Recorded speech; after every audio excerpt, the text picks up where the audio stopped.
जय हिंद। Good evening all my dear students. मेरे प्यारे बच्चों, हम इस सेक्शन को लाइव लेकर आना चाह रहे थे, लेकिन हमने कई बार प्रयास किया, लेकिन नेटवर्क इश्यू के कारण हम लाइव नहीं आ पाए। इसी वजह से इस वीडियो को हम आज रिकॉर्डेड करके डाल रहे हैं, लेकिन कल से पुनः हम फिर से लाइव आने का ही प्रयास करेंगे। और यह जो क्लास है एक महासंग्राम होने वाला है। किसके लिए? तो बोर्ड एग्ज़ाम के छात्रों के लिए। किस किस क्लास के लिए? तो 8, 9, 10, 11 और 12 के बच्चों के लिए एकदम महासंग्राम होगा। प्रत्येक दिन होगा और ये लाइव क्लासेस होगी, ऑफलाइन और ऑनलाइन दोनों मोड पर होगी। जिसे क्लास ज्वाइन करना है वे क्लास ज्वाइन कर सकते हैं। अधिक कांटेक्ट के लिए हमारे दिए गए नंबर पर संपर्क कर सकते हैं।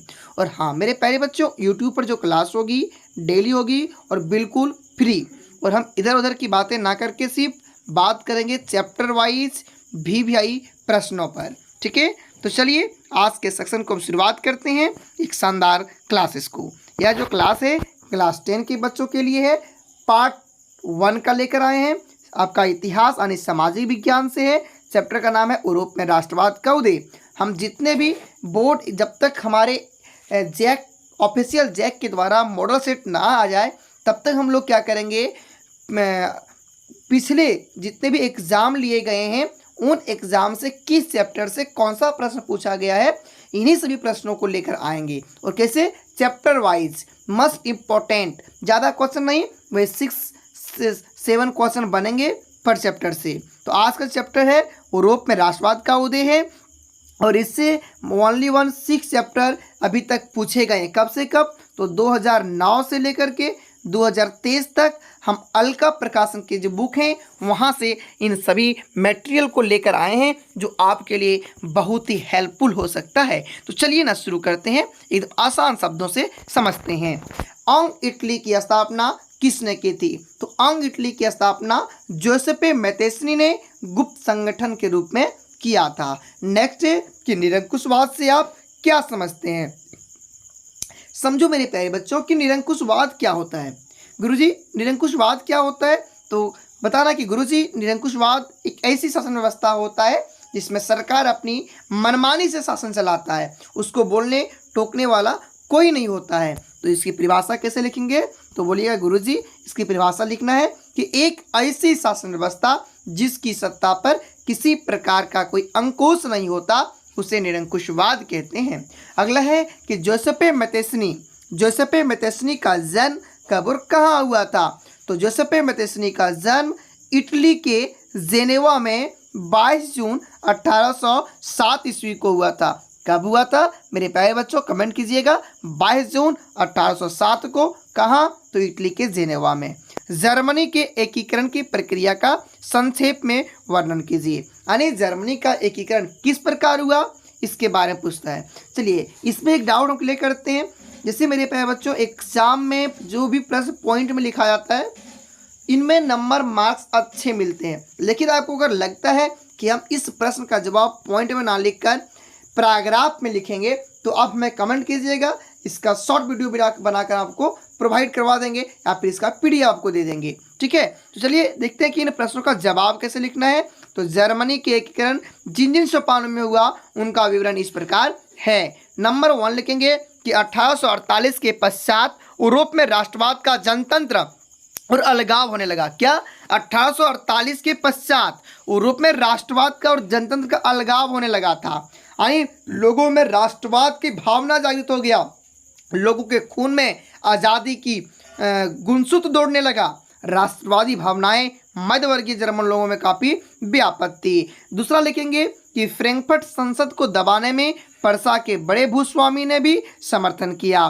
तीसरा पॉइंट लिखेंगे बिस्मार्क ने। किसने? बिस्मार्क ने रक्त और लोह की नीति के अंतर्गत डेनमार्क, ऑस्ट्रेलिया और फ्रांस के साथ 3 युद्ध किए। उसके अनुसार महत्वपूर्ण प्रश्नों को संसद या संसदीय संस्थानों द्वारा नहीं सुलझाया जा सकता है। चौथा पॉइंट है कि उसने 1864 कब? 1864 में डेनमार्क और 1866 में ऑस्ट्रेलिया को पराजित किया। इसके फलस्वरूप ऑस्ट्रेलिया को जर्मन क्षेत्रों से निकाल दिया गया।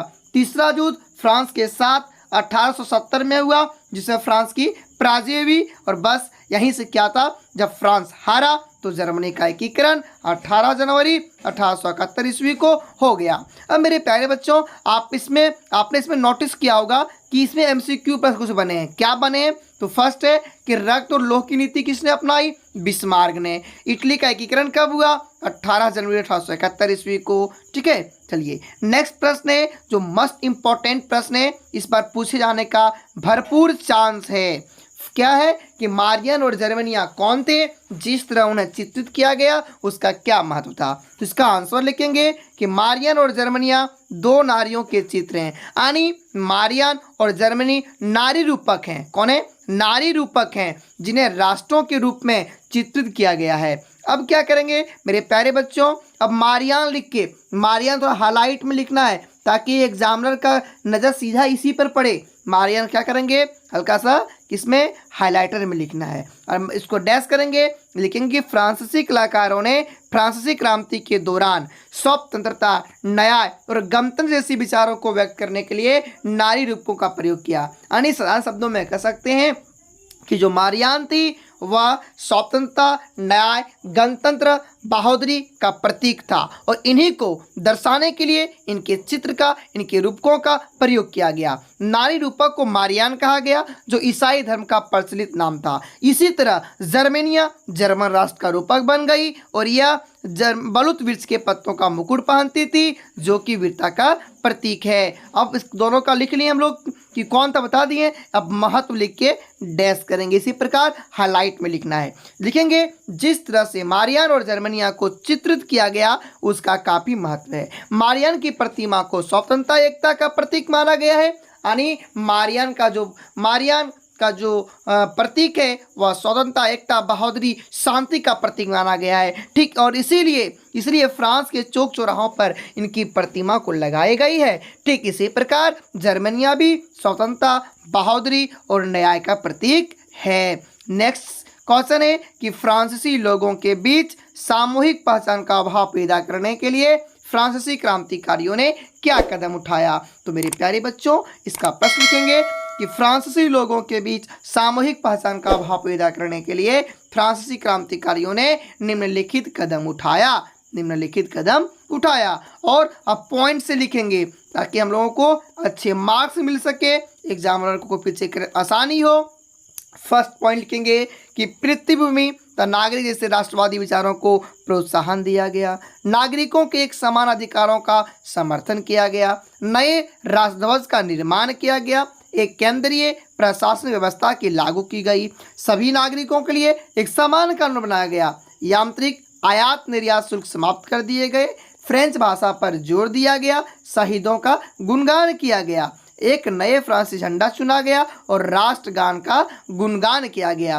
तो इस प्रकार मेरे प्यारे बच्चों 2009 से लेकर के 2023 तक फर्स्ट चैप्टर से मात्र इतने ही प्रश्न पूछा गया है। तो बेस्ट ऑफ लक। चलिए फिर मिलते हैं अगले वीडियो में, और बस अब आप लोगों से प्रत्येक दिन चैप्टर वाइज लेकर मिलते रहेंगे, और सिर्फ भी भाई प्रश्नों के लिए। और क्लास 8, 9, 10, 11, 12 सभी तैयार रहिएगा।